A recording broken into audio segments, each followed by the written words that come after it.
নমস্কার, কেমন আছেন আপনারা সবাই? দেবযানীস রান্নাঘরে আপনাদের স্বাগত জানাই। আজকে বানিয়েছিলাম ডিমের আরেকটা রেসিপি। এটার কি নাম দেব আমি ভেবে পাইনি। নামটা না হয় আপনারাই দিয়ে দেবেন। তবে রেসিপিটা হয়েছিল কিন্তু দারুণ, নাম যাই হোক না কেন। আর শীতকালের বাজারে চারিদিকে এত সবুজ শাকসবজি, তাই ভাবলাম আজকে ডিমটা এভাবে সবুজ করেই বানাই।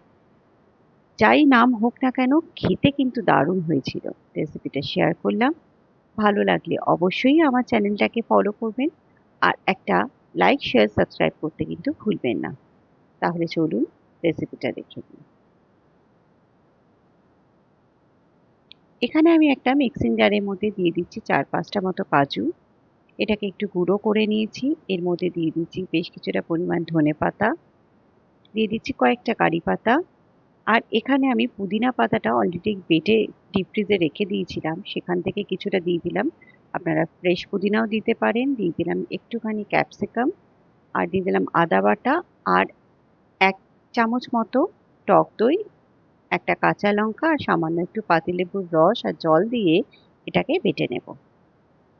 এটা বাটা হয়ে গেছে। এবার এখানে ফ্রাই প্যানের মধ্যে দিয়ে দিচ্ছি কিছুটা পরিমাণ তেল। এখানে দিয়ে দিচ্ছি একটু নুন আর হলুদ। অলরেডি ডিম আর আলুটাকে আমি সেদ্ধ করে রেখেছিলাম। এটাকে এর মধ্যে দিয়ে একটুখানি হালকা করে ভেজে নেব। খুব বেশি ভাজার কিন্তু প্রয়োজন নেই। এটা কিন্তু রেসিপিটা খুব তাড়াতাড়ি হয়ে যায়, একদমই বেশি সময় লাগে না। এটা ভাজা হয়ে গেছে, এটা তুলে রেখে এখানে দিয়ে দিচ্ছি পেঁয়াজ কুচি। পেঁয়াজটাকেও একটু ভালো করে ভেজে নেব। একটু হালকা লাল হলেই হবে, খুব বেশি ভাজার দরকার নেই। এটা কিন্তু পেঁয়াজটা মোটামুটি ভাজা হয়ে গেছে। এখানে দিয়ে দিচ্ছি একটু রসুন বাটা। এটাকেও একটু হালকা করে ভেজে নেব। এবার এখানে দিয়ে দিচ্ছি যে পেস্টটা বানিয়েছিলাম সেটা। মিক্সিং জারটা ধুয়ে একটু জল দিয়ে দিচ্ছি। এখানে দিয়ে দিচ্ছি সামান্য একটু হলুদ গুঁড়ো, বেশ কিছুটা পরিমাণ গোলমরিচের গুঁড়ো, নুন আর সামান্য একটু চিনি। এবার এটাকে ভালো করে মিশিয়ে নেব। এটাকে একটু ফুটতে দেব, একটুখানি এটাকে কষিয়ে নেব। এখানে দিয়ে দিচ্ছি দুটো চেরা কাঁচা লঙ্কা। এটা কিন্তু মোটামুটি ফুটে গেছে ভালো মতো। এবার এখানে ডিম আর আলুটা দিয়েও এটাকে মশলার সাথে একটু ভালো করে কষিয়ে নেব।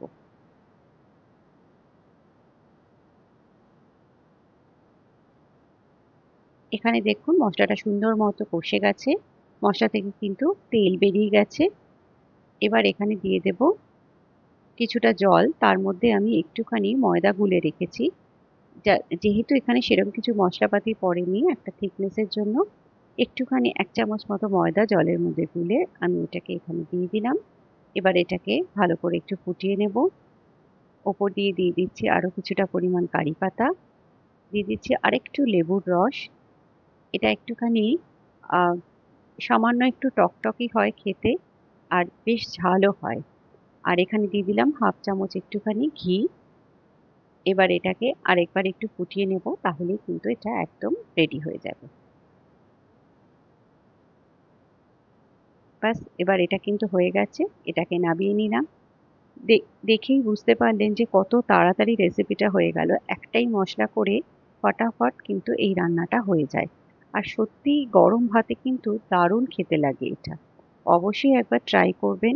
আশা করি আপনাদের ভীষণ ভালো লাগবে। আর শুধু ভাত কেন, রুটি, পরোটা সবকিছু দিয়েই কিন্তু এটা দারুণ লাগবে। আমাকে জানাতে ভুলবেন না আপনাদের রেসিপিটা কেমন লাগলো।